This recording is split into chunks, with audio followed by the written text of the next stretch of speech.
അപ്പോൾ നമുക്ക് ഊണ് കഴിച്ചാലോ? പക്ഷേ ഇല്ലേ, എന്നത്തെയും പോലെ തന്നെ ചോറ് വിളമ്പുന്നതിന് തൊട്ട് മുമ്പാണ് ഇന്ന് എന്ത് കറി കൂട്ടി കഴിക്കും എന്നുള്ള ചിന്ത വന്നത്. ഫ്രിഡ്ജ് തുറന്ന് നോക്കിയപ്പോൾ ഇന്നലെ വാങ്ങിച്ച ചിക്കൻ വേവിച്ച് വെച്ചത് ഒരു 3-4 കഷ്ണം ഇരിപ്പുണ്ട്. ഫ്രൈ ചെയ്യാൻ വെച്ചതാണ്, പക്ഷേ ഇപ്പോൾ ഫ്രൈ ചെയ്താൽ അത് എല്ലാവർക്കും തികയില്ല. അപ്പം നമുക്ക് ഒരു ചിക്കൻ ചിക്കിത്തോർത്തുണ്ടാക്കിയാലോ? അങ്ങനെ ചിക്കൻ ചിക്കിത്തോർത്താൻ വേണ്ടിയിട്ട് ആ ചിക്കൻ പിച്ചിപ്പറിച്ച് വെച്ചു.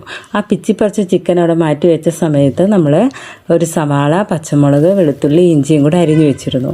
എന്നിട്ട് പാൻ ചൂടായി എണ്ണ ഒഴിച്ച് കടുകിട്ട്, ആ കടുകിന് പൊട്ടാനൊരു വിഷമം ഉള്ളതുപോലെ എന്തായാലും കടുക് പൊട്ടി കറിവേപ്പില ഇട്ടതിന് ശേഷം സവാള മിക്സ് നമ്മൾ അതിലേക്ക് ഇട്ട് കൊടുത്തിട്ടൊന്ന് അടച്ചു വെച്ച് ചൂടാക്കി കേട്ടോ. പക്ഷേ ഉണ്ടല്ലോ, ഇടയ്ക്ക് തുറന്നു നോക്കിയപ്പോൾ ഇടയ്ക്കായിട്ടൊന്ന് അടുക്കി പിടിച്ചതുപോലെ. നിങ്ങളതൊന്ന് ശ്രദ്ധിക്കണം കേട്ടോ. പക്ഷേ ടേസ്റ്റ് വ്യത്യാസമൊന്നും ഉണ്ടായിരുന്നില്ല. അതിലേക്ക് ഇച്ചിരി ഉപ്പ്, മഞ്ഞൾപ്പൊടി, കുരുമുളക് പൊടി, മുളക് പൊടിയും കൂടി ഇട്ട് ഒന്ന് വഴറ്റിയെടുത്തിട്ട് നമ്മുടെ ചിക്കൻ പിച്ചിപ്പറിച്ച് വെച്ചതും കൂടെ അതിലേക്ക് ഇട്ട് കൊടുത്തു.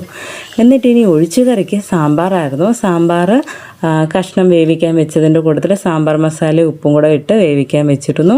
അത് വെന്ത് മാറ്റി വെച്ചു. ഇനി കടുക് വറക്കാനായിട്ട് വെണ്ടയ്ക്കയും ചുവന്നുള്ളിയും കടുകിനകത്താണ് വഴറ്റിയെടുക്കാറ്. ഇന്ന് ഞാനാണെങ്കിൽ പിരുപുളി, അതായത് വാളംപുളി ഒടിക്കുന്നതിന് പകരം നമ്മുടെ ചീമപ്പുളിയാണ് ഇട്ട് കൊടുത്തത്. ഇത് ഒന്ന് ട്രൈ ചെയ്ത് നോക്കൂ കേട്ടോ. വലിയ ടേസ്റ്റ് വ്യത്യാസവും അധികം പുളിയോ ഒന്നും തരില്ല. അപ്പോൾ അതൊന്ന് ട്രൈ ചെയ്ത് നോക്കുക. ഞാൻ സാമ്പാർ മസാല വേവിച്ച് വെച്ചതിൽ കുറവായതുകൊണ്ട് ഈ കടുക് വറുത്തതിനകത്തോട്ട് ഇച്ചിരി മല്ലിപ്പൊടിയും, മുളക് പൊടിയും, മഞ്ഞൾപ്പൊടിയും, കായവും കൂടി ഇട്ടിട്ട് ഒന്ന് വഴറ്റിയെടുത്ത് വീണ്ടും ആ സാമ്പാറിൽ ചേർത്തിട്ടുണ്ട്. അപ്പോൾ ഇച്ചിരി കൊഴുപ്പ് വന്നു.